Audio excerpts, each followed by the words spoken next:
નકલી બિયારણ મામલે કૃષિ મંત્રીનું મોટું નિવેદન સામે આવ્યું છે। નકલી બિયારણ વેચનાર સામે કડકમાં કડક કાર્યવાહી કરવામાં આવશે।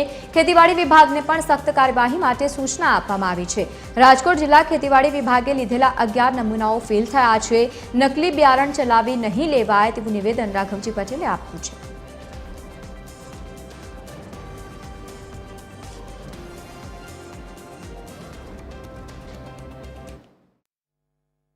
બિયારણ અંગે રાજ્યના ખેતીવાડી ખાતા દ્વારા નિયમિત ચકાસણી થતી હોય છે અને જે કોઈ ફરિયાદો આવે છે એના ત્વરિત નિરાકરણ માટેની કાર્યવાહી પણ કરવામાં આવતી હોય છે।